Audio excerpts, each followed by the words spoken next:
The artwork won't last forever. From wear and tear of people walking over it and water, the city expects it to vanish in about 2 years.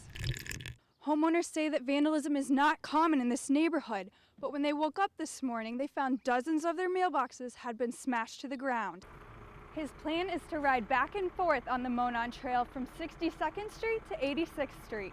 Officers say there's nothing illegal about throwing these pamphlets onto people's lawns. However, since it happened in the middle of the night, it is a little concerning. And officers say if you see it happen again, give them a call to report the suspicious activity. Family members say that walking in this alleyway was common for Banyan, as he lives not too far from here. But what confuses them is that his body was found tucked away in the corner by the fence and garage. Money's not the only thing Hood says the teens have taken. He says they've gone as far as opening his fridge and helping themselves to a drink.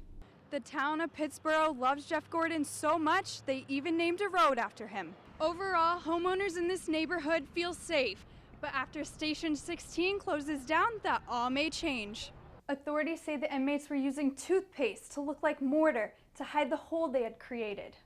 What do we want? Justice! What do we want? Now! If we don't get it, shut it down! Chants and cheers rang loud at the Indiana State House tonight at the Black Lives Matter Rally for Justice. Black Lives Matter is not a moment, it's a movement. Homemade signs were held in the air, highlighting a common message. Today is the day that we say no more. We're out here because we wanted to inspire change, be a part of change. We're sick of seeing people dying, innocent people dying. The crowd grew larger as the rally went on, all coming out to support a cause they believe in. What we want to talk about and what we want to discuss is that Black Lives Matter, because those are the lives that are dropping at an enormous rate. Organizers say the call for justice does not end at the rally. We hope that more white people will wake up and see the privilege that they have and see how that affects those that are not white, and see what they need to do to stop it. It's oppression. It's that simple. They hope to get as many people involved with the movement as they can.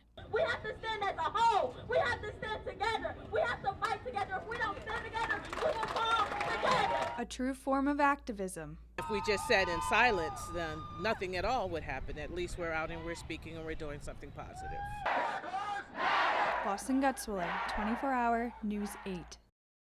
What will you tell your children? Wake up, white America, and take a stand. Words wrapped in a plastic bag.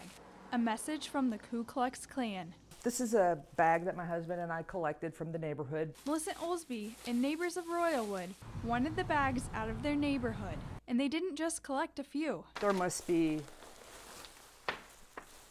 50 to 100 or more. And the message was not pleasing. Black, Hispanic, and Asian gangs are taking over the cities. I mean, it approaches every group that you can think of other than themselves. Some neighbors had not yet read the message, but when they did... That's interesting. That's very interesting. They were shocked. It's sadness, really. It's sadness that people still think like this. I guess you wouldn't expect it to come right now, you know what I'm saying? As in, I thought the KKK type thing was, something of the past. Officers say there's nothing illegal about throwing these pamphlets onto people's lawns. However, since it happened in the middle of the night, it is a little concerning. And officers say if you see it happen again, give them a call to report the suspicious activity. As for Olsby, she has an important message she hopes the KKK hears. You failed. It didn't work. It's not going to work. You've tried for so long. You're falling apart, and Godspeed. Lawson, Gutzwiller, 24-hour News 8. Today's about more than fun and games. It's a day of honor. Yeah, we're his parents. 12 years ago, Indianapolis police officer Jake Laird was killed in the line of duty. Today, the Westfield community celebrates Jake Laird Day and National Night Out.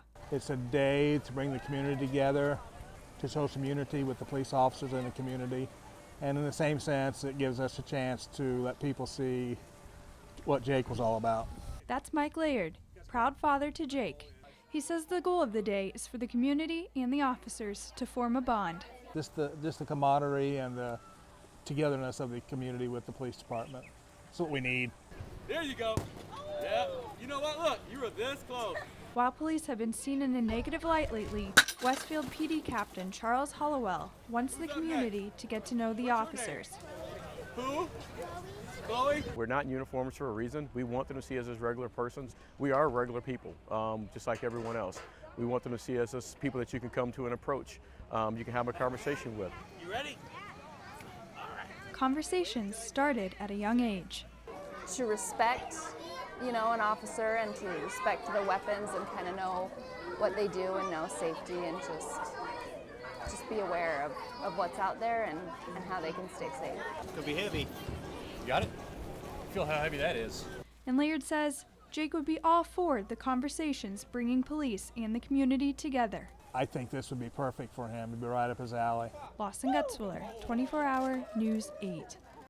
It looks like a usual sidewalk, but bring out the water. Oh, wow.